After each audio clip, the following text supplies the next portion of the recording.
Hello, everybody. Welcome back to Tower Casuals, the Destiny podcast. I'm one of your hosts, Corey Derrigan. Alongside me, as always, is the loot hunting, hell bringing, leaked trailer that would have been way cooler to reveal on Sunday, Mr. Josh Finney. Oh man, this has been a wild afternoon, ladies and gentlemen. It's been a wild afternoon to be Josh. Oh man, spent 2 hours on Summer Game Fest. Spent an hour at Day of the Devs. Thought it was safe to take a meal break and just Nope. sit in a dark room with my eyes closed, and then sure enough, I kid you not, the fucking second I close my eyes, my phone starts dinging and it's Corey going, "Josh," in all caps, "Persona 3 just leaked," and I was like, God damn it. And there's he's sending me screen caps. I found the trailers within a minute or two. Oh man, dude, I was just I was just scrolling through Instagram, and I follow Atlas for just because we're interested in all the game stuff, and I'm like, I thought it was a fake account at first. I'm like, what? I was like, what the hell? What's going on? And I'm like clicking through, and I'm like, no, it's their account. And I click on the video again, and I'm like, Josh. I was like, oh my god. Game Pass. Man, I'm so excited. I really can't believe that this leak. Is this an all-time PR fumble? Oh my gosh, man. Dude, that would have been such a huge reveal for Xbox too. Oh man, I feel so bad for everybody involved except for the person who posted it early. Thanks Atlas. I feel really bad for the social media manager over that page because somebody is almost certainly getting fired. Oh yeah, somebody's getting toasted. I saw a post earlier that was it was the only reason that the person who leaked Persona 3 and Persona 5 Tactics is still employed at Atlas is because Microsoft hasn't gotten to the office yet. Yeah. Microsoft's on a plane to Japan right now. Phil Spencer's going to fly there and then fly right back. Yeah. Oh man. He's going to show up, crack the whip a couple times, and then fly back to the States. But no, really, that is... It's been rumored for about a month and a half that Persona 3 Remake would be shown at the Xbox conference on Sunday. It was actually one of my predictions. It was one of my predictions when you and I did our Xbox predictions for Boss Rush last week. Dude, that episode's doing really well, by the way. This is a guaranteed reveal at this point. And I find this even funnier because just yesterday, I think yesterday evening, Kind of Funny put out a predictions video for it, and in it Tim Geddes laughed at the idea of Persona being at the Xbox show. He's like, I just don't see anything like that getting revealed at the Xbox show. And then 24 hours this comes out, and it's somebody get a hold of that Twitter account, Freezing Cold Takes or something, because that did not age well. I do think it's funny. It looks fucking phenomenal. It's Persona 3, but rebuilt in the Persona 5 engine. Very interested to see how they do the dungeons, since the dungeons were procedurally generated in 3 and 4. I wonder if this will be a full reimagine thing where I wonder if the dungeons will be kind of set, because I think the problem with 5 is 5 was the first one that had set dungeons, and they were so good. Mm-hmm. Just 3's story doesn't really lend to set dungeons is the problem. So I'm very curious to see how they do this. I really kind of hope that there's a little bit of gameplay that they show on Sunday, but I don't think they're going to, because this is Atlas. Yeah. I would like to see some hands-on game. We do know Atlas has a panel on July 3rd at Anime Expo, and it's supposed to be an hour-long panel.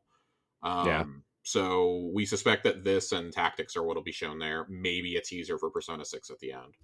But I think that you would have to reimagine a lot of 3. This is not a remaster. I want to be really clear. This is a full-on remake. Yeah.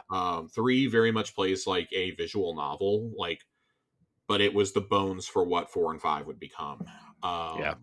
This is kind of working in reverse. We're going to take the custom engine we made with, and this is made in Unreal. They are using UE4, I think, for this. I don't think this is 5. No, it's 4. It's 4 because it's got to run on the Switch is the thing. And it has. Wait, did they confirm it was coming to Switch? Yes. Oh man, it is coming to everything. This thing can run on Xbox One. It's coming to the Switch. Yeah, my whole thing is like not like I love my Switch, I really do. I mean, I run a Nintendo podcast for God's sake, but like every time I see one of these third party games, like bigger third party games, get announced for Switch, I'm like, oh man, this is, I wonder how. I always wonder how it's going to run or if it's going to hold Yeah, anything I back. mean, it's Not that, pretty clearly going to be the worst performing one, and that's like not even a contest. yeah. But like you I mean, said, not that like Persona is like a graphical powerhouse by any stretch of the imagination, I but mean, Royale's pretty damn good looking. no, I mean, yeah, I know, but I mean, like, it's not like I feel like Yeah, the graphical style yeah, lends itself better to scaling. it does. And I think that's like the one saving grace here. Um, and then Tactics is coming out, which very much looks Persona Q inspired, the 3DS games. Hmm. It's that combined with like point and click strategy. So a little curious to see how that works out. But it's like I told a friend of mine, I was like, hey, they're both coming to Game Pass. I'm not worried about it. If I like 3, I'll do the same thing I did with Royale, and I'll go out and buy a physical copy of it. So I imagine Tactics is probably digital only, and that Reloaded will be probably physical as well. For Switch, it'll just be the box with a game card or Oh game my token in it. god. Yeah, the games are Like, so fucking huge.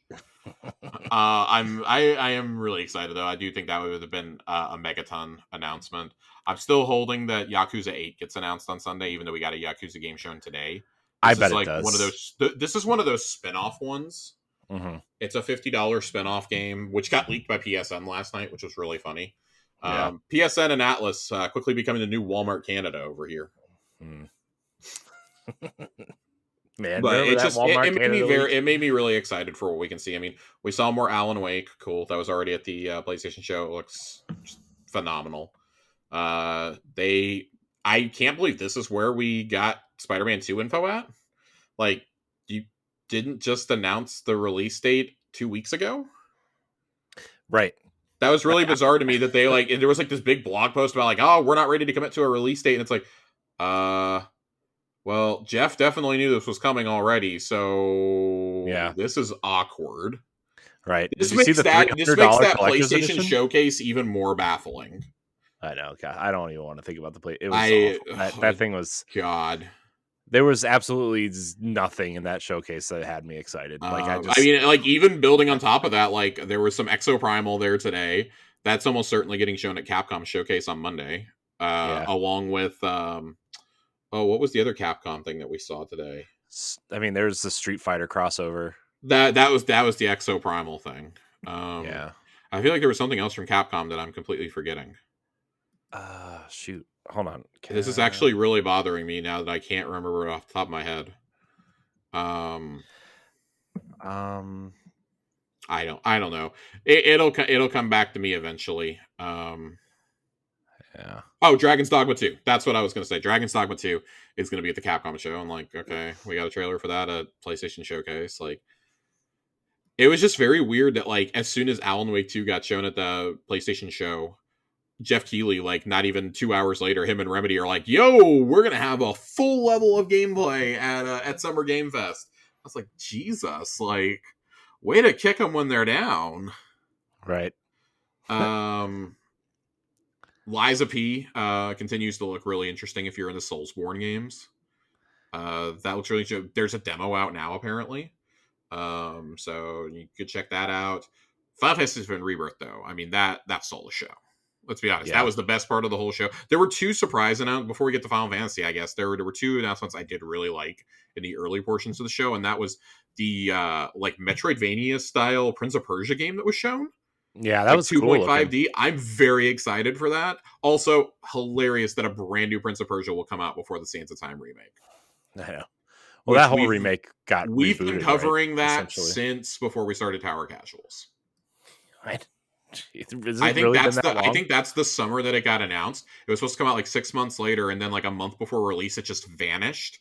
And they were like, "Yeah, we're not ready to release it," and it just like got completely scrapped and restarted. Apparently, I have no idea that it's gonna be the next Beyond Good and Evil 2 and Skull and Bones over there. And then the new Sonic game looks awesome. Yeah, it looks really cool. I was shocked. I'm super bummed that it's only on the Switch and the Epic Game Store. What? Yeah. Oh, well, that's. I mean, Unless I like misread something, but I don't remember seeing any logos at the end. I saw something floating around on Twitter that it was like only on no. those. Well, no, because Xbox has it. Sonic, new 2D Sonic's title spreading onto Xbox this year. Oh, okay. Okay. So I definitely misread it then. I thought it was only on those, and I was like, this is fucking baffling. Yeah, it looks cool though. It kind of reminds me of like the good parts of Sonic Generations. uh, I'm kind of excited though because it kind of reminds me of like their new Super Mario Brothers take, right? Because they're like multiplayer. You can play it multiplayer if you want, and I don't know. It looks cool. Yeah, that was really appealing to me because like my girlfriend absolutely loves classic Sonic the Hedgehog. Mm-hmm. So she liked Sonic Mania a couple years ago, and I managed to show her this trailer before she left for work, and she was like, yes, we're getting this as soon as it comes out." Yeah, it looks cool. I bet it's. You think it's a $70 title? No. I bet it's like 40 or 50. I'm gonna go with 30. I'm gonna go with 30. Ooh. Okay. I'm gonna make another bold prediction. I think that we see that game again on Sunday. With the Sonic one? Yeah. Yeah. I've become more and more emboldened in a thought that I've had going around in my mind for the last couple weeks, which is that I think that so bear with me here. I know we'll get to the Destiny. We'll get to Destiny in a minute, I promise. There's not a lot to talk about in Destiny this week, unfortunately. No, we have to get through Summer Game Fest and we have to get through Josh's 30-minute rant on Diablo. Oh my god. Yeah, it's a whole nother thing entirely. I think that Microsoft may announce a long-term deal with Sega. Like, not in terms of exclusives, but in terms of, like, Game Pass deals. Yeah, I was thinking that too. The last couple of years, they've had either big acquisitions or big partnerships to announce at each showcase that they've done. And, going all the way back to 2018 is when they started with the studio sprees. They announced Ninja Theory, Undead Labs, Playground Games, and Compulsion would be joining Xbox. They announced forming at the Initiative. Later that fall, they announced Obsidian and In Exile. The next year, Double Fine joins Xbox during E3. That fall, they announced a big deal with Square to bring a ton of Square games to Game Pass over the next, 18 months. Like, at one point, we had all the Final Fantasies that used to be on PlayStation on Xbox, including, all Final Fantasy X and Final Fantasy 13, things that had never been on Xbox before. Well, 13 was on Xbox. The 13, yeah, but 7, 8, 9, and 10 had never been on Xbox before. Right. That was back when they were releasing the HD versions of these games. Yeah. The Kingdom Hearts, the old Kingdom Hearts games all came. Yeah, I bought them all. I'm not gonna lie. I'm proud of you. Corey, you gotta speak with your wallet, Josh. You gotta be like, look. You have to speak with your wallet. Well, when it's full, I guess. Or 2020, they didn't really have any. Well, they had the Bungie deal in 2020 to bring Destiny and all its expansions to Game Pass. Beyond Light coming day one was huge. 2021, the Bethesda deal finishes going through, so they're showing off a ton of Bethesda stuff on their stage at E3. And then last year, of course, oh man, we got the three-headed beast of Riot, the Riot partnership, the Kojima partnership, and Persona finally showing up on Xbox. So that leads me to believe they're going to have something this year. And it's not an acquisition. Let's be honest. They cannot acquire anything while they're trying to do Activision Blizzard. That would look terrible. Certain Affinity might be the only thing they could get away with, just because of how close those two are. Yeah. But if it's a Sega deal, it would kind of line up, since we both seem to think that Yakuza 8 is going to be announced there. 2 Persona games are technically getting announced without being leaked. Right. They could probably also do there's the rumored Crazy Taxi and Jet Set Radio reboots. The Jet Set Radio is where I went. What if that was the third and final Sega announcement on Sunday was Jet Set Radio coming to Xbox as a timed exclusive, because that franchise does have a history on Xbox. The Superior Jet Set Radio Future was actually the first pack-in game that they did with the Xbox back in the day. Yeah, I still have the double disc with that and Sega GT 2002. Sega GT, that was the other one. But I mean, Sega has a long history of working with Xbox. In fact, when Series X was coming out and Sonic Blue controller was there. We called it Conspiracy Blue for the longest time. I know. I remember. I got it. You do, in fact, have it. But like Crazy right Taxi here. 3 was an Xbox exclusive in its first year or two. Yeah. Anybody remember that? I think it was like Crazy Taxi in Las Vegas is where it was. It was called High Rollers. High Rollers with an A. It's just what Shenmue came to Xbox. Mm-hmm. There was a lot of stuff. So I don't think if it didn't say Sonic on it. If it didn't say Sonic on it, it came to Xbox. Sonic went to GameCube. So that's true. I had to actually think for a second. The old ones would eventually come to Xbox Live Arcade, but yeah, for the longest time it was for that whole first generation. It was like they were like, no, you guys ran us out of business. We're gonna finally give Nintendo their due and let them have Sonic. You guys get everything else. Mm-hmm. I really think that's like, I want to imagine that the president of Sega walked in there and was like, all right, guys, listen, the Yakuza team had a Brinks truck back up to their offices and offer them all this money to put the entire series on Xbox. It's now beloved in the West. Because it was a very niche franchise, I would argue, up until Like a Dragon. Yeah. Like a Dragon was kind of the coming out party in the West, I think, in a lot of ways. And having the whole series on Game Pass certainly didn't help. And then beyond that, like, Atlas has always just done weird shit, and I think that's when Sega finally stepped in and was like, no, stop it. We're not doing this, we're going to release in Japan and then release in the States like a year later. We're only going to put it out on one obscure platform. The Switch is going to get Persona 5 Strikers, but not the actual first game. Just all these weird we're going to give them Persona 4 Arena, but not give them Persona 4. Yeah, and the dancing game, like...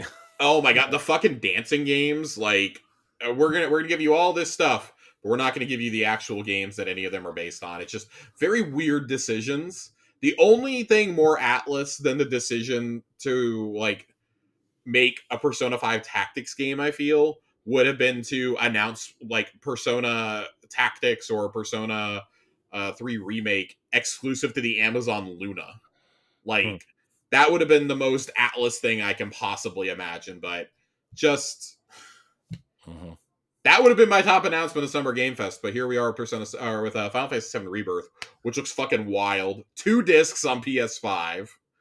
It's ridiculous. I can't get over this. You know what this secretly confirmed, though? So, the Porsche 75th anniversary. Oh my fucking god! I hate. You know there's going to be a Porsche on the Xbox stage now. You know there's going to be a Porsche there with the second Xbox. That's the funny thing. I actually don't think that there is. They already revealed the cover cars for Forza. Yeah, but they have 6 separate consoles to reveal. Oh, this is so fucking stupid. This is absolutely like the most Jeff Keighley thing that could happen.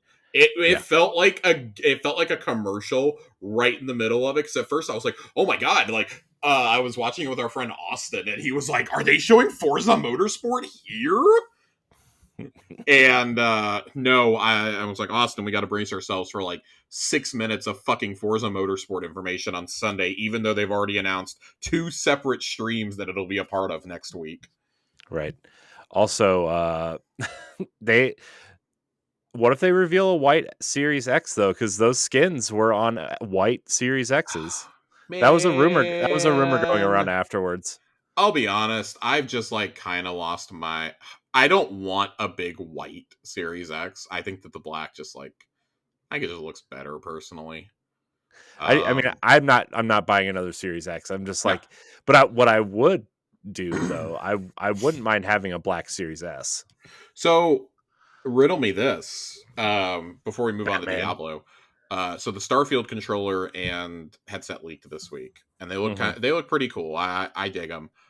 There's got to be a Starfield console, right? Yeah, there's a Starfield. There's like a 0% chance there's not a Starfield console. No, there's a Starfield console. I feel it. There has to be. You don't spend $8 billion for a new IP and not make a console for it.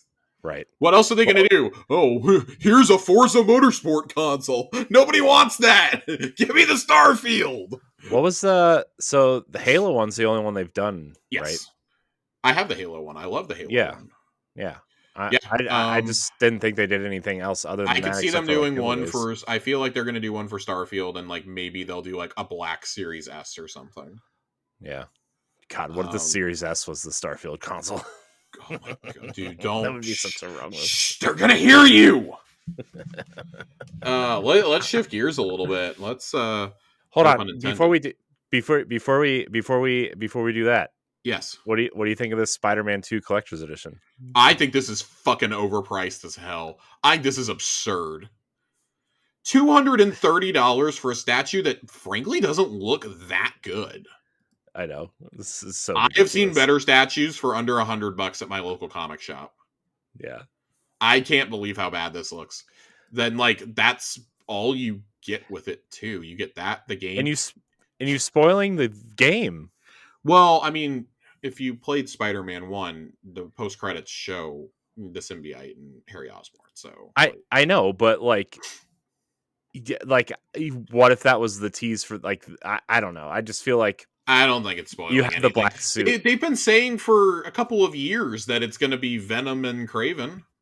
Have they? I didn't Yeah, know they the had official confirmed the Venom. press release back at the announcement in like 2021 said it was going to deal with Well, Craven and Venom. I knew they were talking about Craven a lot. I didn't know they announced I mean, Venom. also let's be honest, the symbiote suit, like, yeah, you knew that was coming. Yeah. Also, Josh, just to give you another hot take before you talk Uh-huh. about Diablo, Hit me. I haven't been paying attention to Spider-Man because I don't really care about Spider-Man. Oh my god, get the fuck out of here. Moving on before A1 Johnny literally transcends space and time to strangle Corey. Diablo 4, man. The current frontrunner in the game of the year that is not The Legend of Zelda Tears of the Kingdom sweepstakes. Yeah. What a fucking triumph of a game. Man, it's so good. I am a week in and I am like maybe halfway through Act 3 of 6 right now. I am taking my sweet, pathetic time with this game, doing dungeons, doing side quests. I love it. I love it so much. There's so much content in this game that I'm just never going to experience because I'm probably realistically not going to do 110 unique dungeons. Yeah, that's fair. That's a lot. It's a lot. And Yeah. some of these hallways start feeling the same after a while. This is one of those, like, I feel like I'll like finish the story and then I'll probably leave for a while and then I'll come back. Rod Ferguson confirmed this week there are 2 actual expansion packs in development in addition to seasonal content. Mm-hmm. Good. So I look forward to seeing how this is going to go. This is going to be one of those, like, I'll probably come back like once a year and play it and catch up on stuff. Rod Ferguson, man. Rod Ferguson is the man. Yeah. I cannot think of somebody better to lead a Diablo team. God, I hope he runs Blizzard within the next couple months. Just please put Rod in charge. Yeah, some people are wanting him to take Matt Booty's job, and I'm like, well, they're not going to get rid of Matt Booty. He's not going to take Phil Matt leaves. Booty's, but I very realistically could see him taking over Blizzard in Activision Blizzard. Yeah, I could see that too. Not that I think like Mike Ybarra is necessarily a problem, but the fact that it kind of rubbed me the wrong way that he didn't stick up for Jen O'Neill when they were the quote co-leaders at Blizzard. Yeah. And basically just like let Bobby Kotick get rid of her. That has not sat well with me. Yeah. I've actually really been bothered by that for a long time. So I do think that a major leadership change has to come to Activision Blizzard. And I actually feel like Sarah Bond will probably be placed in charge of overall Activision Blizzard. Yeah, I mean, I've kind of been, I don't know. I kind of think Sarah Bond's next in line to take over for Phil when he leaves. I do think that as well, and I think that this would be the stepping stone to like make, if she can run like Infinity Ward, Blizzard, Toys for Bob, King. Well, I wonder. Like, I wonder if they'll like do some shuffling and just have somebody run Activision and somebody run Blizzard. Right? I do think that's going to be the thing. I think they'll be separate entities. They'll break them up underneath a new corporate structuring. I wouldn't be surprised to see Mike get moved over to be in charge of Activision, or even like just take like, I don't remember who the studio head is at Infinity Ward these days, but maybe promote them to oversee like not even like Activision, but that's basically Call of Duty at this point. Yeah, like Call of Duty. Like, here's who you report to for Call of Duty type thing. Yeah, have the studio like have Infinity Ward, Raven, and like the Call of Duty teams at like Treyarch and Sledgehammer report to them, and maybe regroup the other studios under Matt Booty or Sarah or somebody like that. Yeah. I think you're going to have to do some kind of restructuring. Basically, that's 3 big entities that you're getting, in addition to the rights for Call of Duty, Overwatch, World of Warcraft, Crash Bandicoot, Spyro. Spyro. God, who gets the Tony Hawk rights in the divorce? I think it was confirmed that Xbox would have the rights to Tony Hawk. Really? That's been like the thing. Can we see if they can get what was the other one that they made a couple of them? They did Sean White. They did Matt Hoffman's BMX. Matt Hoffman, Kelly Slayer's Pro Surfer. Who remembers that one? Yeah. And they all had that same logo. I know. Could we see now, if we're gonna do this, I need them to release the long fabled 3 and 4 remaster for Tony Hawk. Yeah. I mean, well, that's the first thing they could do is like that's say, like sitting in a vault. Vicarious Visions, please come back and finish this. Vicarious Visions, congratulations. You are no longer in Blizzard hell. Toys for Bob, congratulations. Throw those multiplayer maps away. Throw Wumpa League away. We have a smattering of IP you can choose from, or you can make your own thing. We don't really care. You have a smorgasbord of options here. Right. I'm rapidly losing hope that Viva Pinata ever comes back, though. After Andy Robinson over at VGC this week said that Everwild, it's been a while since he heard an update, but the last he heard, it was much more Viva Pinata-esque than like action adventure. Yeah, that's what I heard on Nextlander today. They were talking about it. And that he's actually very confident in the game now, which is a big turnaround from like year and a half ago when him and Jeff Grubb were like, ooh, this is probably going to be terrible. Like, this game sounds bad. It sounds like it's in development hell. He's like, nah, it's still a ways out. It'll still be a while before we see it. But no, he's like, I have a lot of hope in I think the director who's doing it is the same one that turned Sea of Thieves around, if I remember correctly. So, yeah, all the hope in the world for that one. Yeah. But, man, fucking Diablo, though, dude. This is the funnest multiplayer experience I've had in so long. It's fun by yourself. It's a blast with friends. Tell me, so I've never really played a lot of Diablo. I played Diablo 2 a little bit, and I played some Diablo 3. But, like, Diablo's never really been my thing. Is this something that somebody who's not really into Diablo could play? Yes. John has never gotten into Diablo. A1 Johnny, friend of the show, has never gotten into Diablo, really, and is completely obsessed with 4. He even tried after the beta to go back and play 3 to get some of his Diablo fix in and couldn't stand it. So if you've never liked Diablo before, this is a lot more friendly, I think, to new players and especially to console players. It was built with controllers in mind. Mm-hmm. So it controls better, like right off the bat, but it's also, in my opinion, it's a lot more RPG focused. It's very much an ARPG. So, an ISO.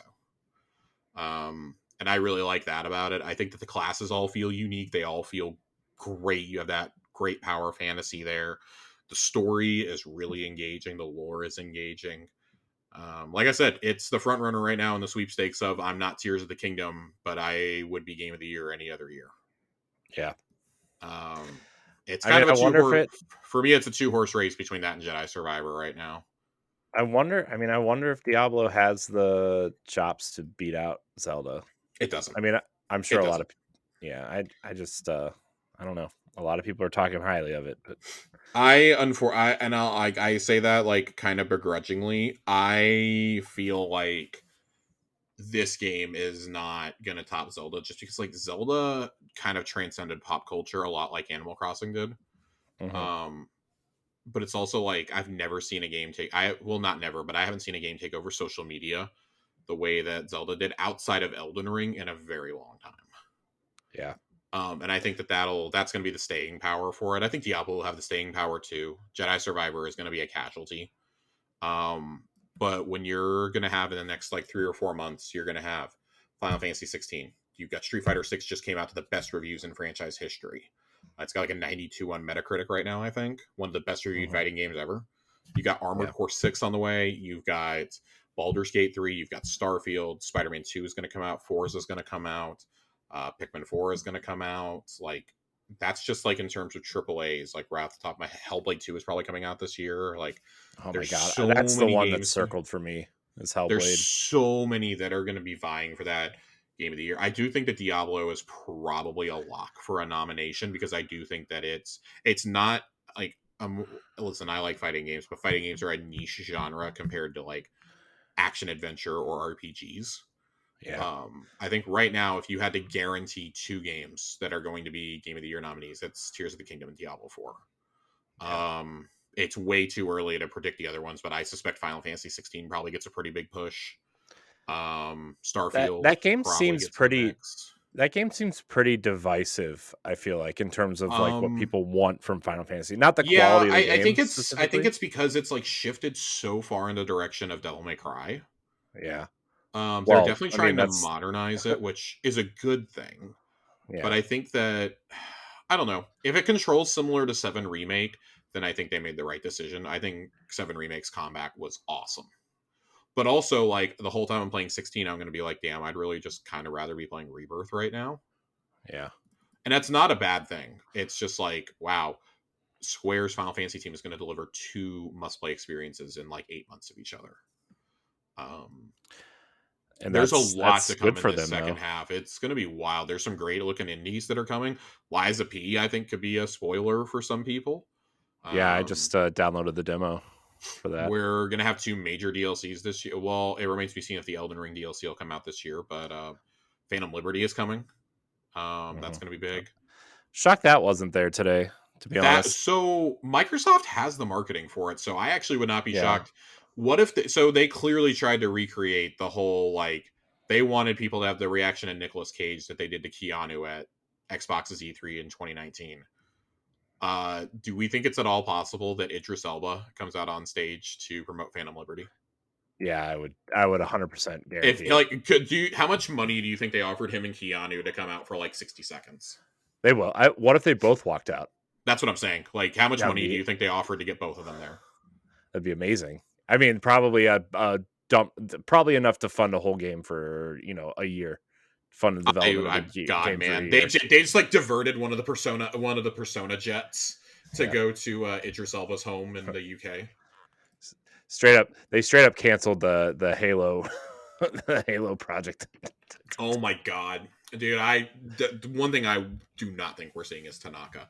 Um, Diablo is just like this. It's this fascinating experience, I think, and like we have a couple Diablo questions, and in fact, I actually want to get to one of them right off the bat, um, because I was really interested in this question that got dropped in our Discord.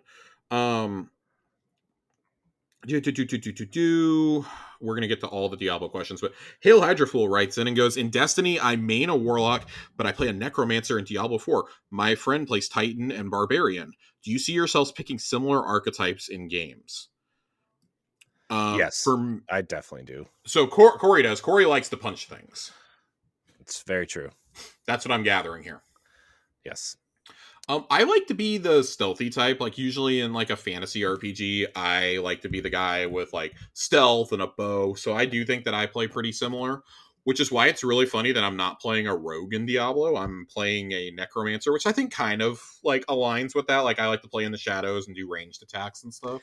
Yeah. Plus, like the necromancer can have your army of skeletons do most of it for you while you Oh my god, whip dude! around in the That between back. that and my all my blights and my I turn my corpse explosions into shadow blights too. The whole screen is just like black. Nobody can see what's Nice. going on, but you just see all the damage going on everybody because there's so many of these things going off at once. That's funny. It's really rewarding on the higher difficulties to be seeing things like that. I would say that in response to another question that we had, which is from Knox. Assuming Blizzard does not immortalify Diablo 4, do you see yourself continuing to play D4 in the long term? Yeah, I kind of addressed this a little bit earlier. I will probably keep playing Diablo, kind of off and on, but once I finish the story and I hit, like, once I unlock World Tier 3, because I do want to do at least a capstone dungeon of World Tier 2. Once I do that, I actually will put the game down, regardless of how close I am to, like, level 100 for a while. I want to let the seasons kind of build up. I'll probably put down for a year or more until the first expansion, then come back, do all the seasonal content I missed, and hit the expansion pretty hard. But Diablo games have crazy long legs. I mean, Diablo 3 came out like 2010, I think, and we're still playing 20. it.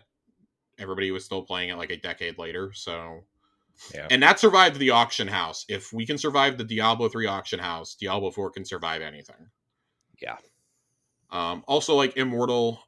So I do have a problem with the monetization. Not in this game. Like in Diablo 4, there is some pretty egregious microtransactions, but it's not anything too out of the ordinary. If you've ever played Final Fantasy 14, you've seen mounts that can easily be $50 and add nothing to your game. So it just being purely cosmetic doesn't really bother me because I'm strong enough not to pay for that stuff. And I think the transmog system in the game is already really good anyways. As for Immortal, I think that was partially a Blizzard, partially a NetEase decision because NetEase's games are like that in general. I would say that I'm optimistic on the outlook for monetization for Diablo 4 and like the milking of content, but I want to see what happens once Microsoft takes control because plans that are in place now could easily be scrapped. I trust Rod in running Diablo 4. Yeah. I trust him. I know that he had a lot to say about Immortal also, but I get the feeling that Immortal was already long since planned to be basically a cash grab and a money machine before he came on board. Yeah. But he is the franchise director. He's not the actual game director of 4, but he is the franchise director. He's essentially the Luke Smith for Diablo. Yeah. So and then god damn, I hate my neighbors so much. What was that? He's revving his fucking engine out there like an asshole, and he's going to keep doing it for like the next couple minutes. He does this like at least once or twice a week. I fucking hate this guy. He does it in the middle of the night. He does it at like 11 p.m. and there's people who like start yelling at him from their windows. What is wrong with you? We've all reported this guy too. We don't think he actually lives here, but we've all reported him. Knox also asks, "What's your favorite Diablo 4 build you have seen thus far?" I mean, I'm gonna be real here. It's Necromancer. I like the Necromancer build that I'm running. I haven't really looked at any builds just because I'm having fun experimenting with all the different abilities myself. Diablo 4 makes it so easy to refund your skill points and then reapply them, especially when you get higher up in the content, because you cap out on skill points at level 49 and you switch over to Paragon points after that, which can be like infinite if you want them to be. Basically, there's I think 280 you can earn on each character. That's kind of wild to think about. That's before like a level cap increase will probably be included down the line.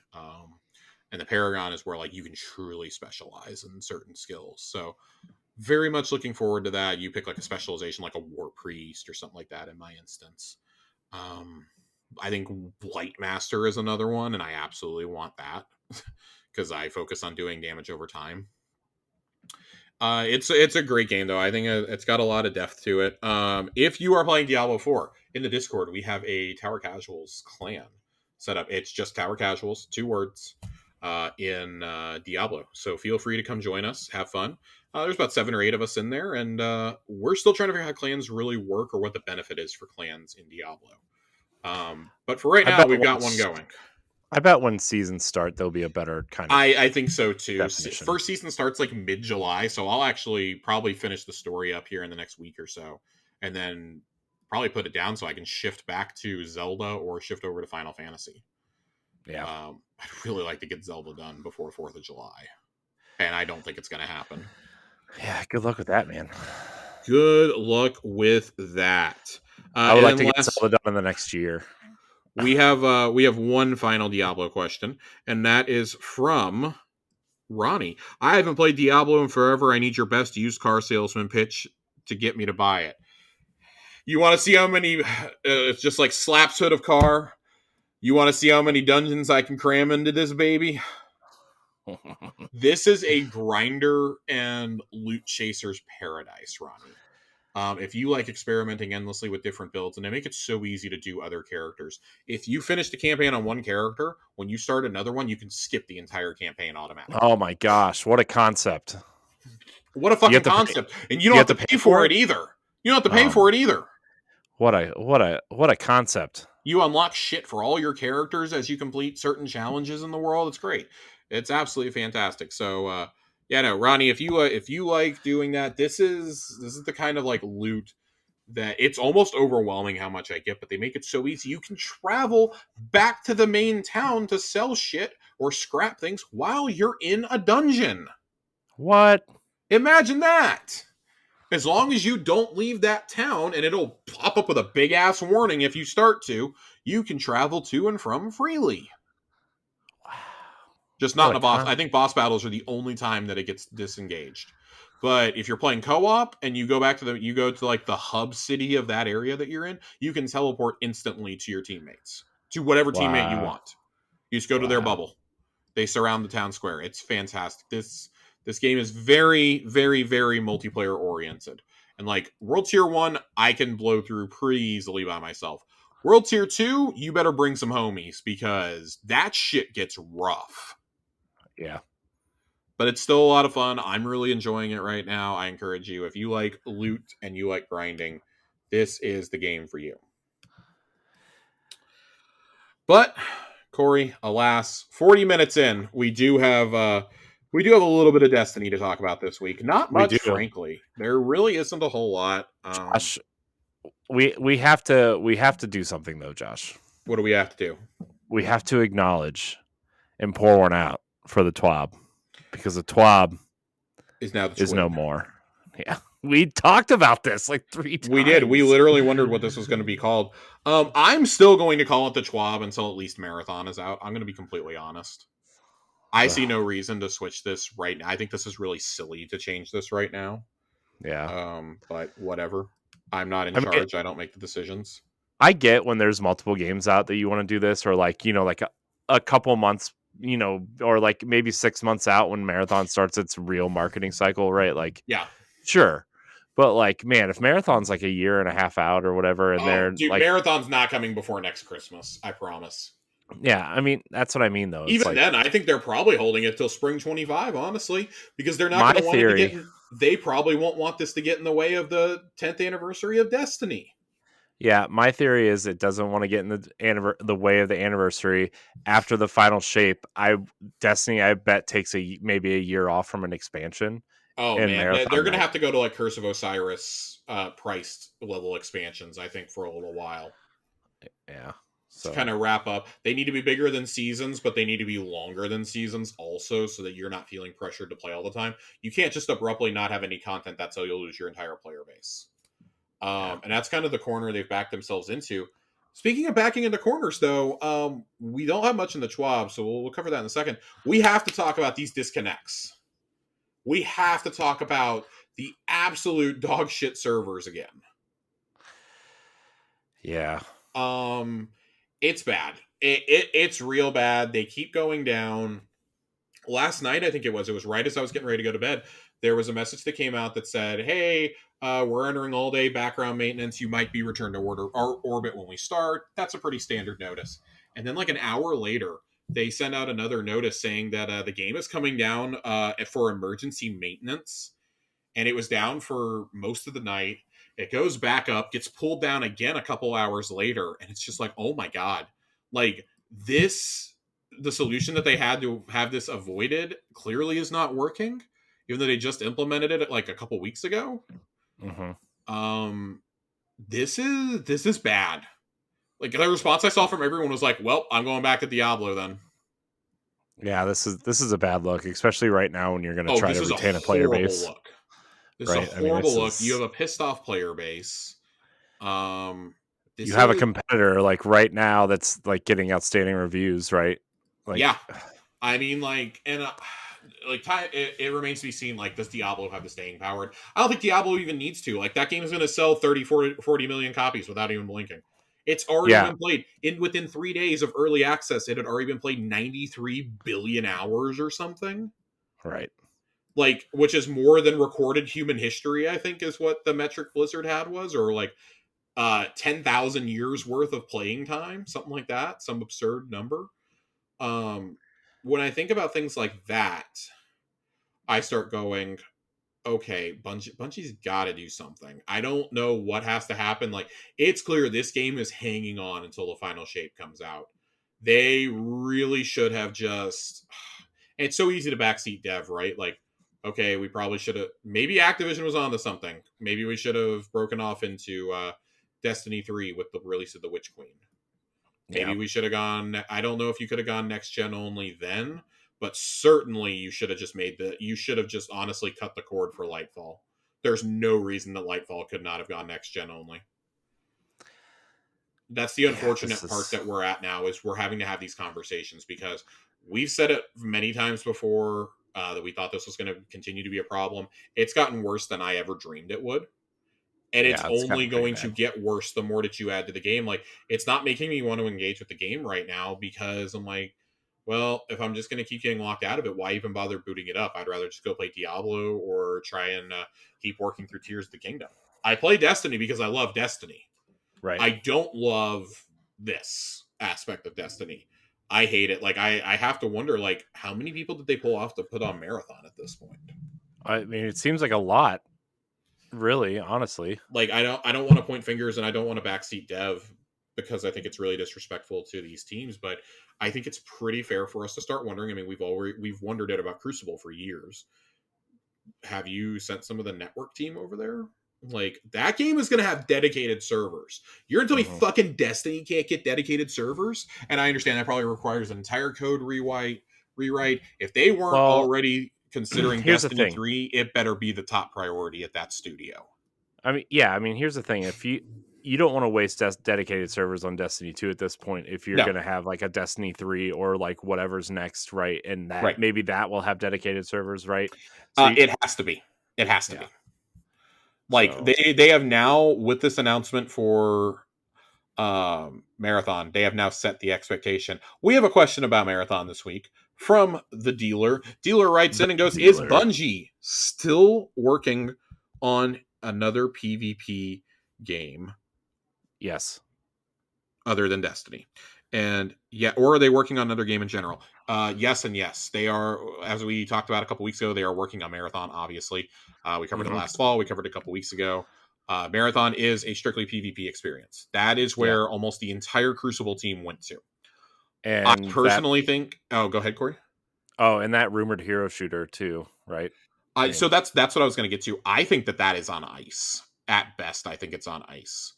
I've become more and more convinced that I think that Matter, yes, it was trademarked. All we ever heard were rumors about what it was, though. I think Marathon ultimately ends up being Matter. You think? Because I thought they confirmed that it wasn't Matter. I have no idea, but at this point, if it's not, then whatever Matter is needs to be on ice, because you need to save the franchise that makes you money. Yeah. I'm not saying that Destiny 2 is on life support. I'm saying that this game technically is going to limp to the finish line. And that's because we couldn't make the hard decision that needed to be made. Yeah. I would have rather, I know this is mean because we have a few people that are in the Discord who are still on PS4 or Xbox One. Guys, I'm really sorry. We needed to they needed to let you guys down gently. And I mean, imagine the final thing that you're able to play on those consoles like Destiny 2 still would have kept going on there, right? But imagine the last thing that you play is that final Seraph mission. Yeah. What a fucking way to go out. Yeah. What a way to end Destiny 2 on Xbox. On Xbox One and PS4. Like, I can't help but think that they should have just made the decision to do that. And like, listen, I'm armchair developing here. I don't know why they wouldn't do that. I do think that Witch Queen was probably too early, but at the same time, that would have been a pretty natural place for the final act. Yeah. To just do it. And like, yeah, you're going to have less players initially, but... And I do think that I will always think that without the pandemic, Witch Queen is a current gen only release. I will always think that. Yeah. I mean, in my opinion, the perfect place to cut it off would have been Beyond Light. But it would have been, but I think that that would have been an issue with that would have been an issue with supply regardless. Yeah. So I don't think you could do that, but I think you definitely could have gone the other way and been like, well, with Witch Queen, we gave them a year and some change to get a console. Yeah. And if you would have just made the announcement like a year in advance, like during the Beyond Light reveal, for example, like been like, hey, we're setting the expectation now. By the time the Witch Queen releases, or even put it in that blog where they announced it was delayed, we're giving you 12 months notice right now. Joe Blackburn here, we're giving you 12 months notice. You have to have a PlayStation 5, an Xbox Series X, or an Xbox Series S in order to play this game on console. Mm-hmm. Or you must have like these specs on your PC in order to play this game. I do not think that is too unreasonable of a demand, personally. But what do I know? So we can sit here and armchair develop all day long. The bottom line is it's really starting to harm the game's reputation. In a bad way. I'm seeing a lot of people that I know as usually being pretty positive people in the community just being like, what the fuck? I don't even want to play this game right now if it's going to keep going down like this. I see people who are attempting solo flawless dungeons who are getting disconnect. They're getting to disconnect because they got to pull it off for emergency maintenance when they're like so close to finishing the boss. And I would be hesitant to do anything like that at this point. Yeah. With how unstable everything is. Yeah. So I don't know. I don't know where you come down on that, but it's bad. It sucks. It sucks, especially for people who like only play Destiny, right? And like they look forward to coming home from work one day, or like maybe they're off that day and they go to turn it on and it's down for like hours at a time. Like, that sucks. A lot of people look forward. Like this is a lot of people's wind down time, and like they just want to go shoot some stuff for a while. I once described Destiny as my hobby game. Yeah. And it's becoming less and less of that, and it's feeling like more of a chore to play with all the server instability. And it's a shame because this is a game that up until about 6 months ago never had a reputation for this. I mean, why does it start? Like, why is this happening? I can only imagine that doing things with subclass 3.0 is probably taking a huge toll on the back end. All the reworks they've done, all the changes they've done, the constant adding and canceling of and getting rid of content. Like, I can only imagine what that must be doing to this game on the back end. Yeah, I mean, but I don't know. I'm not a game dev. I have no idea. Just what a catastrophe! What an absolute catastrophe that the servers are. Yeah, it sucks. It sucks. I feel bad for anybody who's like, I mean, we like people like us. We have other games to play. We can tune it out. We can go do something else. But like I said, man, like there's people that this is the only game they play, or one of like 3 games a year that they play, or something. Right? And this is some people's NBA 2K. Yeah. Yeah. So sorry to those people. It's becoming more and more prevalent in all these online games. It really irks me that Diablo has to constantly be connected online for that same reason. Yeah. But we do have some Destiny stuff to talk about ever so briefly here. Rebranding the TWAB. It's now the TWID this week in Destiny. I think we already basically said that, but we're not. I'm calling it the TWAB. I'm going to keep calling it the TWAB. The TWID. They are not sunsetting this on me. Nope, they are. They're not sunsetting this.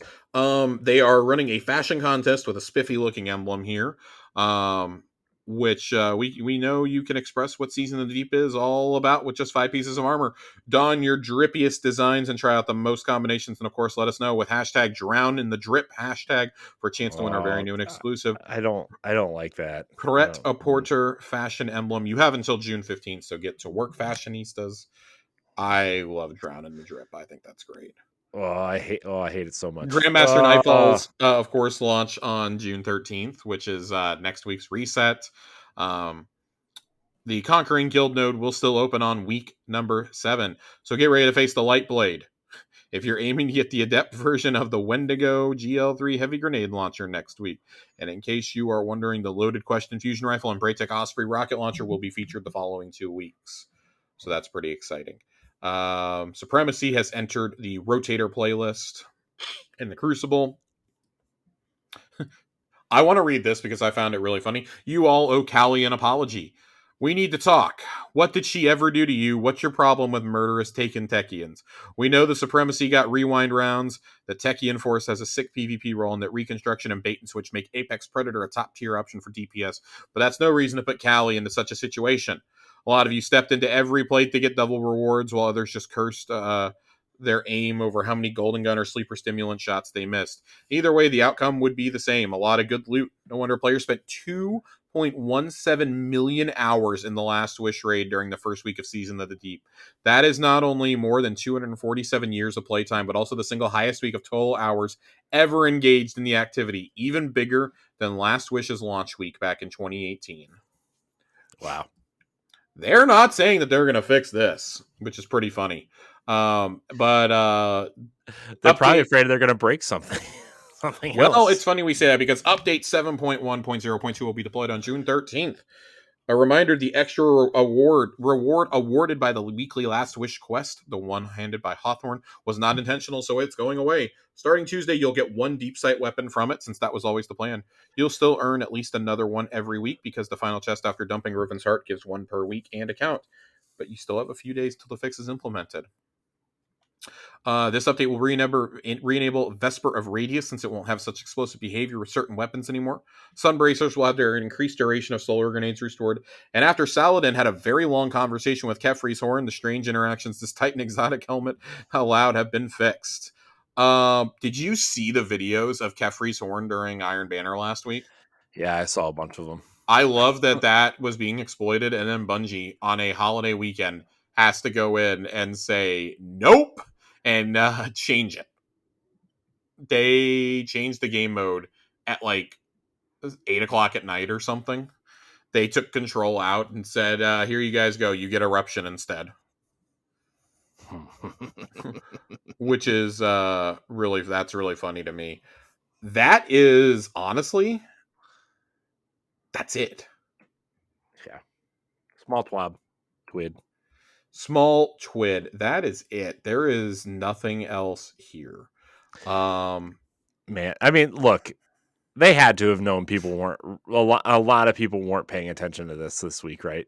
Like, not only that, but like, I also really wouldn't want to put out a weekly blog after, I don't know, the constant server outages.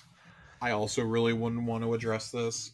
I think that we're in a weird place now, because now that Marathon's been announced, every time that something goes wrong, the first thought's going to be, well, how many people could have fixed this that are working on Marathon instead? Yeah. And whether that's fair or unfair, it's a discussion for another day, but we're at a point where you got to decide what you're doing about the longevity of this game. You need to call Sony and be like, hey man, we need money to hire more engineers. Right. Or to start fixing the servers, or like kickstart development of dedicated servers for whatever is next. If that was not built with dedicated servers in mind, I don't know what to tell you. This game has to have those going forward. Right. So that's rough. Oh, it's real. It's real rough. It's real bad. Yeah, that's it for the Twid this week. The Twid. Oh, that's not as much fun to say as the TWAB. I don't like it. I hate it. Oh, I hate it's so gross. It's got like 2 years to grow on us, though, Corey. So it's not going to grow on us, man. It's not going to grow on us at all. You are absolutely right. Gross. I don't even like saying it. The Twid. Yeah, it's just kind of gross, honestly. There's just this way. I wouldn't say like the story was like inconsequential this week. This definitely does feel like a bit more of a laid back season, though. There's definitely story implications when you go and do the Veil quest. I actually have not done weeks 2 and 3 of it yet. I need to.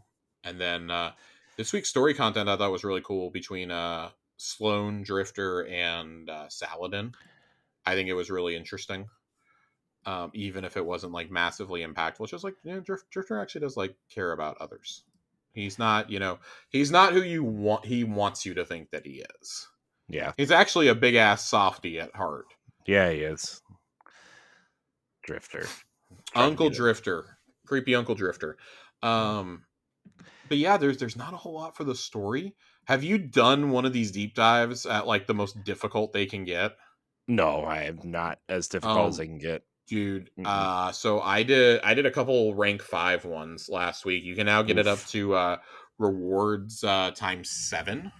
Oh, Um that is a wild experience. I was not able to finish that with a match made team. That is something you're going to have to do with a dedicated group of friends who know what they're doing. that sounds I don't know. Sounds a A little little rough. ominous. Yeah. Yeah. I It's mean, cool though. it's still good. It's just it's definitely not for the faint of heart. Yeah. Oh, of course. No. Still chasing this stupid exotic. Well, see, Josh, you're chasing it. It's like I mean, I chasing want the waterfalls, trace, but it's Josh. like I'm gonna log in. I'm gonna do the story. I'm gonna do my weekly dungeon run, and then I'm probably going back to Diablo or Final Fantasy or playing as Optimus Prime in Fortnite or something. Oh yeah, man. Optimus Prime and Fortnite might get me back in. He's the level 100 skin. I know, but I can just have my nephews come over and play for a few That's hours, and fair. they'll get it for me. That's fair. Your kids aren't quite old enough to do that for you yet. No, no, but my nephews are, so it's fine. Well, Ooh. I'll get them to do it. Yeah, there's just like there's so much other stuff going on right now, and it's like this is a slower season. Like I would encourage anybody who's feeling like they're kind of stuck in a gameplay loop that this is a pretty good time to take a break. I think, not that there Yeah, aren't like story beats happening, but like you can take a break. The dungeon's already been out for a few weeks. A lot of us have already grinded it. Um, yeah. Pop into your dungeon. Still waiting for the exotic quest to go live. Waiting on some narrative beats, but Oh yeah, the exotic quest. yeah, there is an exotic quest coming. In fact, we actually have a question about spending some of this time. Saint 14 writes that it goes for me this season is more laid back and less of a crazy grind. I think part of that's due to the fact that we're not chasing power levels this season. Um, I've been finishing up some quests and things I haven't been able to previously. My season of catch up. Is there anything in particular you are wanting to get done this season, such as exotics, story, armor, etc.? Oh man. I mean, I'm kind of like with Zelda and Final Fantasy specifically. I'm just kind of like I'm kind of tuned out right now, to be honest with you. You know, the way that you are with like Diablo and obviously Yeah. Zelda. Like I'm just kind of like I want to get in. I'll finish. I mean, I'll finish my season pass, right? I mean, I'm almost done now, but like I don't know. I'm not like compelled to grind anything. You know, I just kind of want to.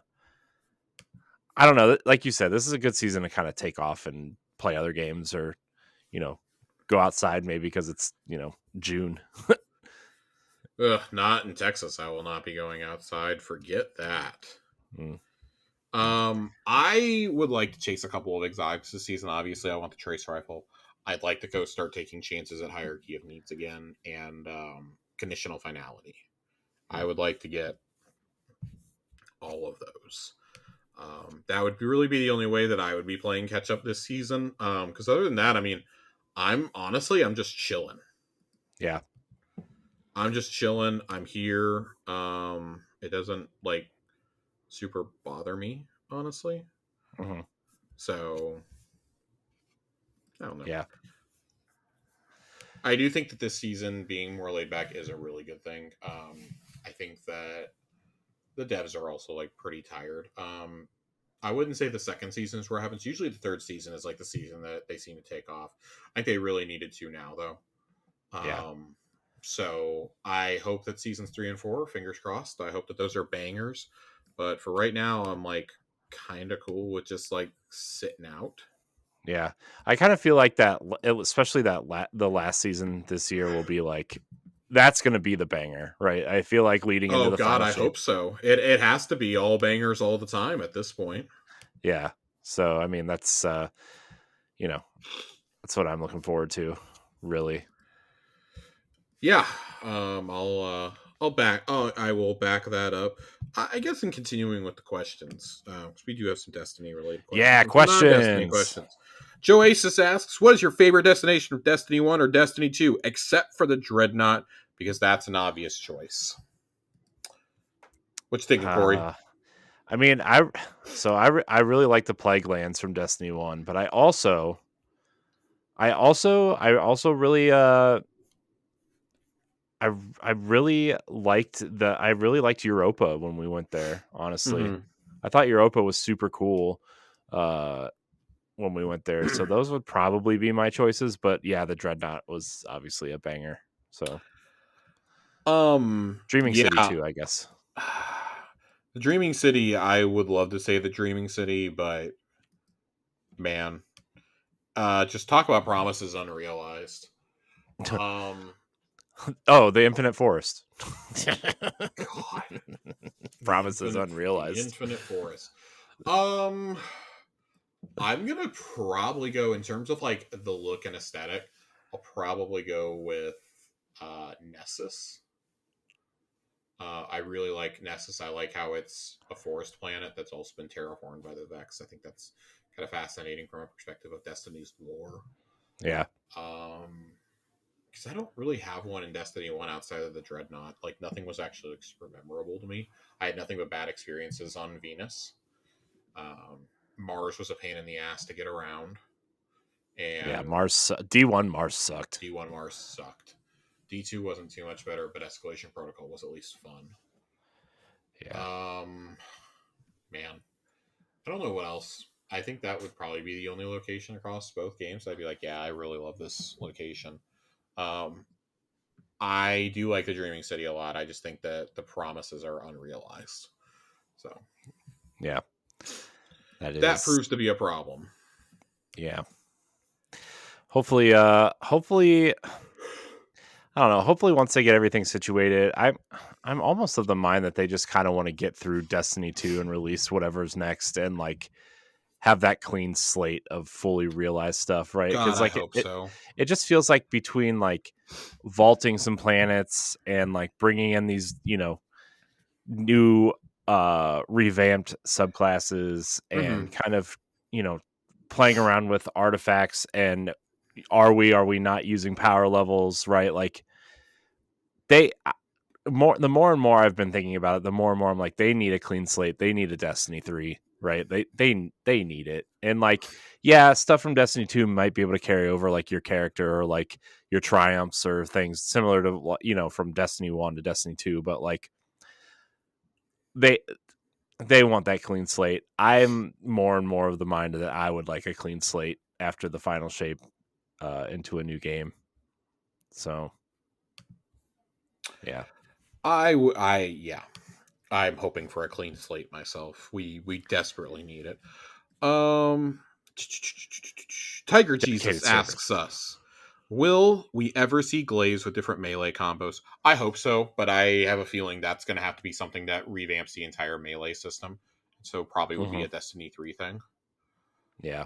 But I do think that in the future we'll see it. I would actually love one where like you shoot the tip of the glaive out, similar to like you, but it like sticks into an enemy. And like in my wildest dreams, you would get to swing that enemy around like it's on a blade of chaos or something. Yeah. I think that would be really fun to see. I am hopeful that we start getting them. I would like to see charged melee attacks. Like if I have my hunter class on, for example, when I slide and melee in that class, I shoot off a lightning burst. I would like to be able to do that with my glaive. I think that could be just really, really fun, even if I had to use an art glaive to do it. Yeah. I'm trying to get all the Destiny questions together at once. I think that's actually it for the Destiny questions. We have 2 questions from Jiggly Panda. Jiggly Panda. Since I haven't seen anyone ask a sports question, who do y'all got winning the NBA Finals? The Denver Nuggets, Oh man. God. It's the Nuggets. Man. They shouldn't have lost game 2. That was embarrassing. Yeah. Yeah. I mean, I just want the Nuggets to win because I don't like the Heat based on the whole LeBron James thing from like 10 years ago. That doesn't that's really true. matter anymore. Corey does hold some animosity towards that. And now Kevin Love is there now. So I still hold a grudge over the 2006 NBA Finals, so I understand. Yeah, it's the Nuggets. Jokic is the best player in the world. Just he should have won the MVP this year. He should have won 3 in a row. It's absolute travesty that Joel Embiid won. Isn't it funny that like right now the 2 best NBA players are 2 like unassuming kind of flubby white guys? Oh my fuck it. Dude, with if Luca. Luca showed up in shape, he would never lose the MVP again. Oh man, it's so funny. God. It reminds me of like when Dirk was around a little bit, right? Like Yeah. just this tall, goofy, unassuming dude that just dominated. Tall ass Man, German guy who hit you with that fadeaway. oh man, Dirk was so good. I love Dirk so much. Dude, his statue in Dallas brought tears to my eyes. Oh, I love it. I absolutely love it. And to be clear, I'm rooting for the Nuggets because my team is not my team that I even make the postseason. So, noted Dallas Mavericks fan. And if you all could have anyone voice your ghost, who would it be and why? oh gosh, there's so many good ones. Oh, I feel like you could have a lot of fun with this. Dude, I'm shocked that Activision, like, I know it would have cost a ton of money because the ghost talks so much, but like downloadable, like the way they do in Call of Duty with the announcer packs or like the characters that they bring in, like Snoop Dogg or something. Even if it was just for like the generic like patrol dialogue. Yeah, like Morgan Freeman. I'm gonna say that I would have really loved to have either John Mulaney or Owen Wilson. Pre or post cocaine. Yes. Yes. Both. I also feel like I would accept Jake Johnson, but in his role as Peter B. Parker. Oh yeah. It cannot be Jake Johnson from New Girl or from Jurassic World. He specifically has to be from Into the Spider-Verse. Yeah. Like when he's discovered the burger joint that's his favorite and it's been closed on his Earth for like 10 years. By the way, I know this is a side tangent. Corey, we got to get your answer for your ghost voice. But man, Across the Spider-Verse, what a fucking movie. What a whole ass movie. That's what I hear. It is pretty good. Not only one of the best animated movies ever made, it's one of the finest sequels ever made. It's in that rarefied air with Empire Strikes Back, Godfather 2. It's one of the very few that is better than its original. I have like 4 sequels I can think off the top of my head that are better than the original that I would like say are also near perfect. And that's Empire, Godfather Part 2, Toy Story 2. I take that back. I only have 3. It's in that rare area, though. We'll see if Beyond the Spider-Verse actually makes it out next year in March. But, oh, God. I have not left the theater wanting to see a movie again so quickly in a very long time. I'm actually really considering going to a early morning matinee tomorrow just to have a completely empty theater to myself so I can like look for all the Easter eggs. Cool. Very rewarding. Very great movie. Watch it with your kids. Everyone, watch it with your kids. It's a fantastic, phenomenal movie. And I'll guarantee you it doesn't go over their head. But this is the kind of thing you need. It has like 7 different animation styles throughout it. I don't know if this movie was pitched with or without drugs, but whatever you did, keep it going. Makes me very excited that there are some spinoffs planned in the future. Yeah, that'd be cool. They've already stated their intent to do some short films with John Mulaney's Spider-Ham, and for there to be a female Spider-Man team up of Gwen Stacy, Jessica Drew, and Silk. So cool. That should be fun too. Are you going to get the Super Mario Brothers movie, Corey? Am I going to get it? Yes. Are you going to buy the Super Mario Brothers movie? I don't. Maybe. I don't know. Corey, do you buy movies? That's the next question. Do you buy movies? No, dude. Let me tell you. Will you buy this for your children? I mean, I thought about it. I would like to see it first. I haven't seen it yet, so. I was very bummed today when they said that when it came out from Jeff Snyder, that it was pretty reliable, that Illumination and Nintendo are closing a deal to do a Legend of Zelda film, and that actually like filled me with existential dread that the Minions studio will be trying to make a Legend of Zelda movie. Yeah, but they made a Mario movie though.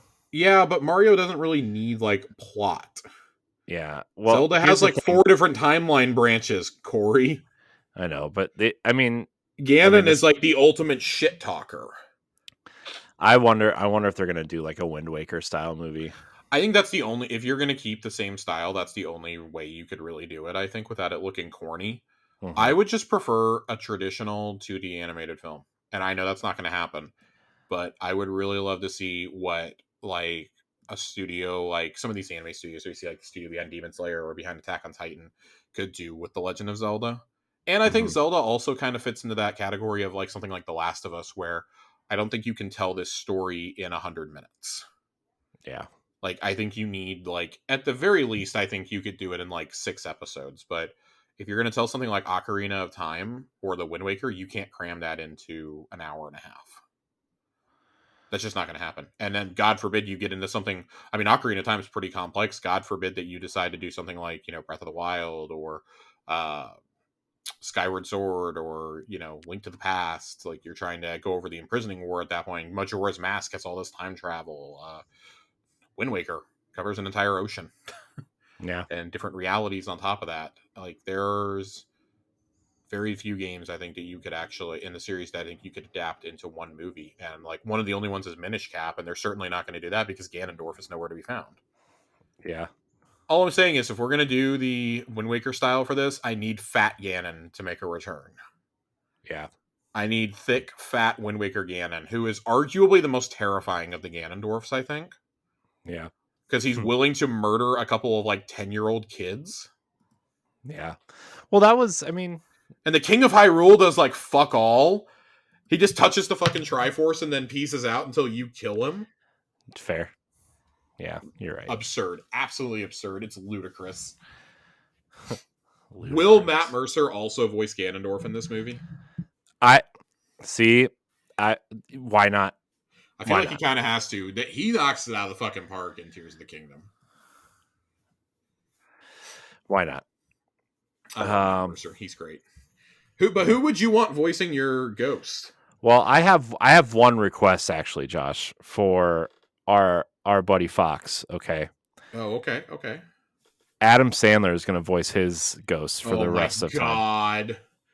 Is it Adam Sandler? So which Adam Sandler though? Is it Adam Sandler from The Waterboy? Is it Adam Sandler from I think it's Gems? No, I think it's like Billy Madison Adam Sandler, but like when he's in the pool drunk, not like smart Adam Sandler at the end, but like, I need it to be Billy Madison in the pool meets the convict from The Longest Yard. Oh God. He needs to there needs to be like a ghost of Burt Reynolds there. Oh God. No joke though. Actually, you know what would be funny is if you like when you bought that, you got a little transmog thing for your ghost where it like the little like circle that floats above his head, and it's just Burt Reynolds like mustache and afro from the 70s. God. Don't get handlebar mustaches for ghosts. Yep. Let's have it. Yeah. But for me, man, I had a good one, and then we just got sidetracked. Oh my God, I'm so sorry. I think like I don't know, Morgan Freeman would be a good one, but like I feel like that's played out. That's pretty played out, I feel like, at this point. Yeah, I wouldn't like that as a ghost. I feel like I would just like delete him. Yeah. I wouldn't mind like a nice like a female voice narrating me through this game though. Like a nice kind of calming you know whose voice would be really soothing? It's not a female, but David Attenborough. Yeah. Would you like Destiny described like you're playing Planet Earth? Maybe. Yeah, I want to hear him describe other planets. It only works in the EDZ in the Cosmodrome. Yeah. Mark Wahlberg. Oh my God, can you imagine him as a ghost? I could imagine him as a ghost.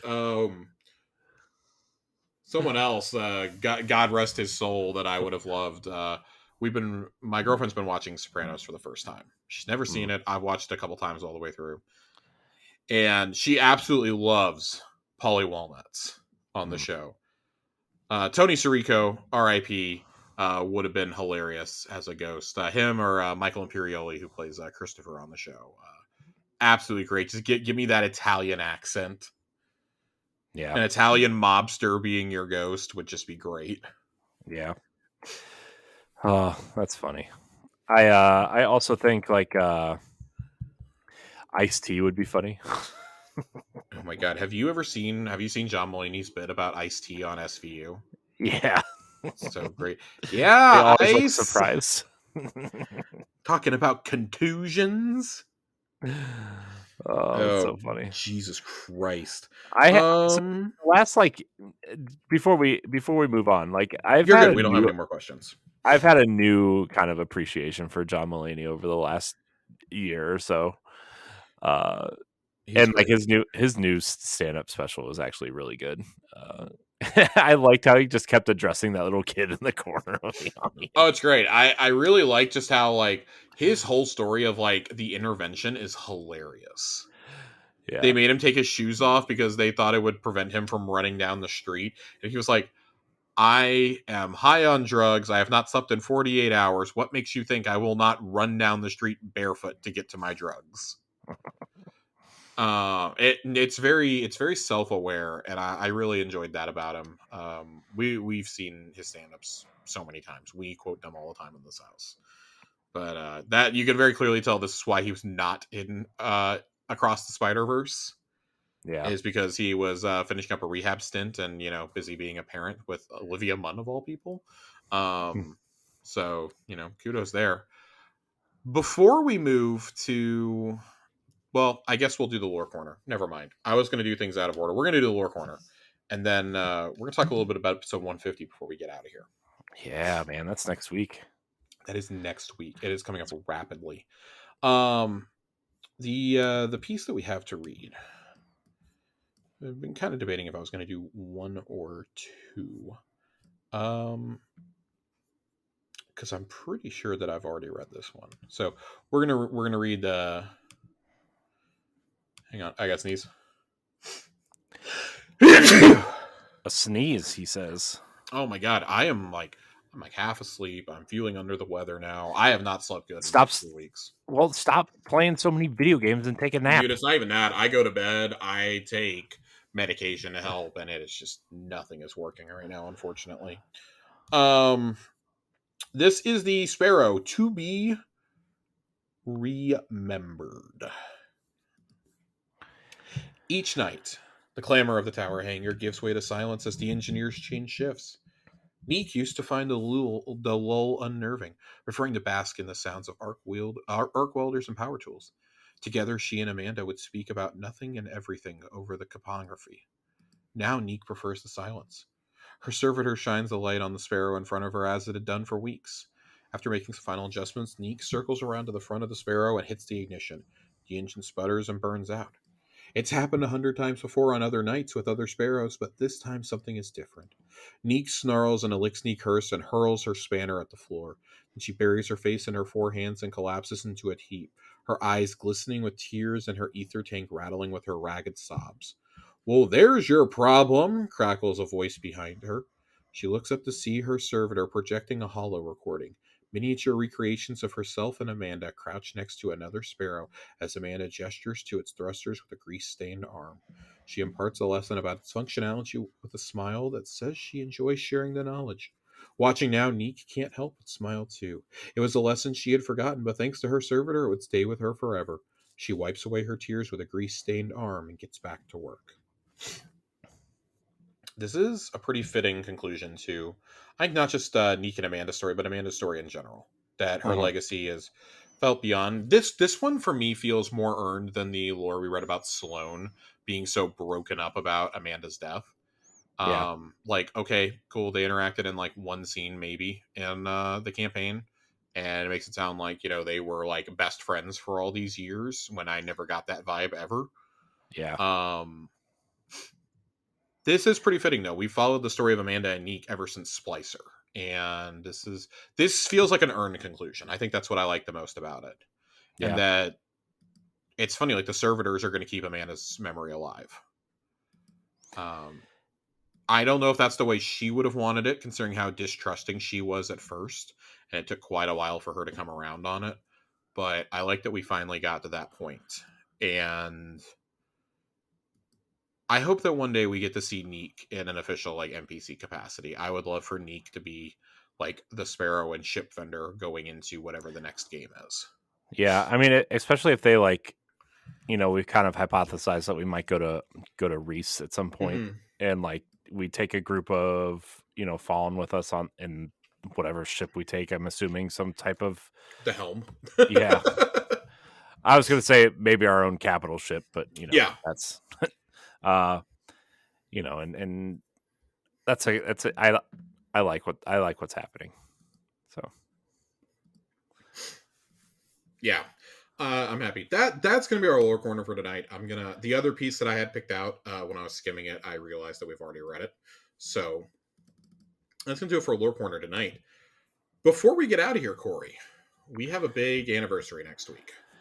yeah, the big 150, as The they big say. 150, as they say. So I wanted to announce that we are doing a giveaway. And this is a way for us to say thank you. It's not a big, elaborate giveaway like we did for episode 100, but there is going to have to be some stuff you're going to have to do in order to enter.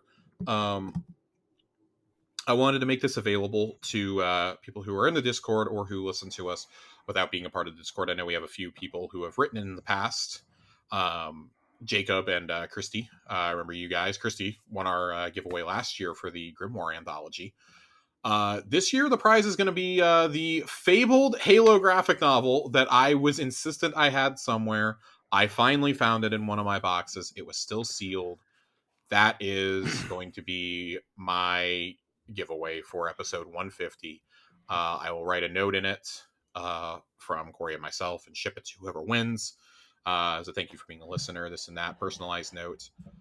In order to enter this, I'll make a channel in the Discord for it. I'll make a place in the Discord for it and mark it very clearly. Episode 150 giveaway. You will have until we record next Thursday night. You will have until 6 p.m. on Thursday, Central Time, to submit your entry. What I want is I want your best one sentence summary of the show. I want your best and funniest. And you can only enter one time. Best and funniest. Yep, I want your best, funniest.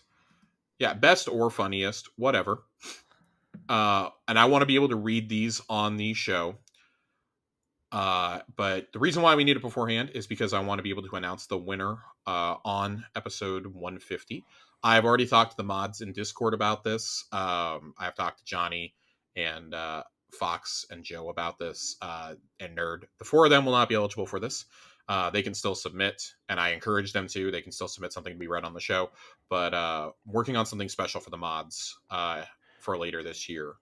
But wanted to do something to make sure it goes back to the community, that it's something special for them for this. And all I'll say beyond that is I'm starting to quietly assemble a prize pool for episode 200 already. I'm setting aside some codes and maybe some Destiny 1 memorabilia. Yeah.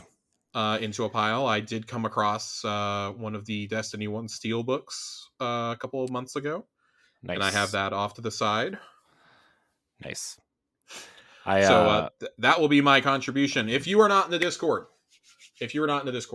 very important, you can email your entry into us at towercasuals@gmail.com, or you can DM me on Twitter at Josh_Finn with 2 N's. We're just going to try and keep it central to those 3 places, so that I can do the tallying up. Everybody will be assigned a number, and I will put it into an RNG generator right before we do the show, so that I can announce the winner at the top of the show. So, I just want to. I want to say one thing real quick, Josh. Yeah. No, you're good. You're good. I think our Discord is one of the most well-run Discords that I'm in by far. Like, I would agree with that. Like just the way I've never really seen. I mean, there's rarely an issue, right? There's rarely anybody posting things they're not supposed to, right? It's phenomenal how clean our Discord is, and just shout out to Nerd, shout out to the mods, shout out to people keeping it good in there. I mean, it's It's incredible. And I know I haven't been in there as much as I should be, but like, Yeah. man.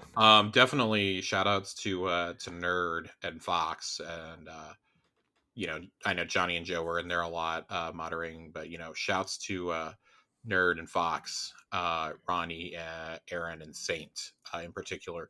Those guys have been they've been moderating, they've been setting up raids, they've been setting up dungeon runs, and they're starting to set up some PvP events. Just, man, kudos to you guys, because without y'all, this does not run. This Discord does not run.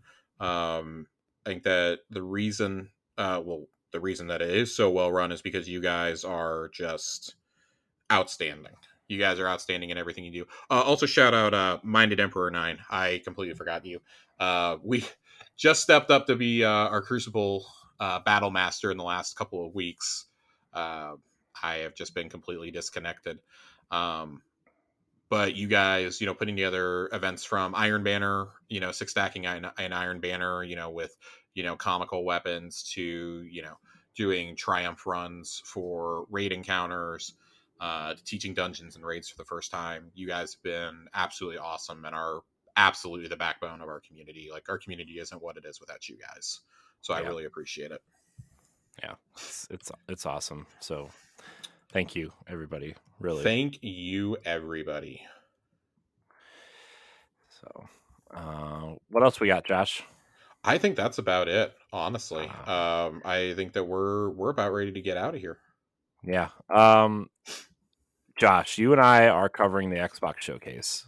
Yes. Very excited for that. So I don't know if we're going to talk. We'll probably talk a little bit about it on this show, but Josh and I are doing a very special episode of my other podcast to do that. I'm very excited because Josh brings the charts. You know what I mean?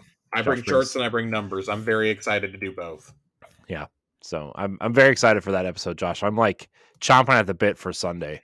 Man, listen, if we can endure this getting leaked, if we can endure Persona getting leaked, I think we're in a good position, Corey. Yeah. Also, are we covering anything else besides the Xbox showcase that day, or? I don't think so. Okay. Not to my knowledge. We can talk about this afterwards, though. I know we could. I just I got in a zone. So all right. Zone? Well, yeah.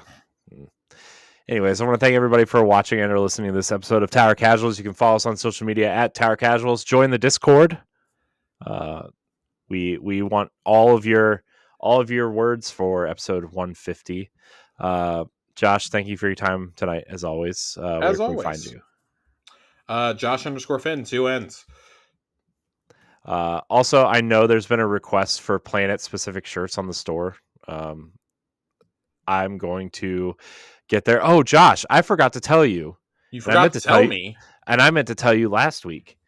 But our store, I want to thank everybody who bought stuff from the store. And under the name Tower Casuals, we made a donation to Lance Reddick's Mom Cares for the Baltimore charity. Moms. For charity for $200. That's fantastic. We were really hoping we'd be able to make a donation to that. Chelsea and I will be making a separate donation later on in the year for it. Yeah. So, but Tower Casuals community couldn't do that without you guys. So, thank you. Thank you for that. Seriously. But anyways, you can find me at I'm Corey HD on Twitter and Instagram. I want to thank everybody for watching and or listening. And until next time, we love you. Goodbye.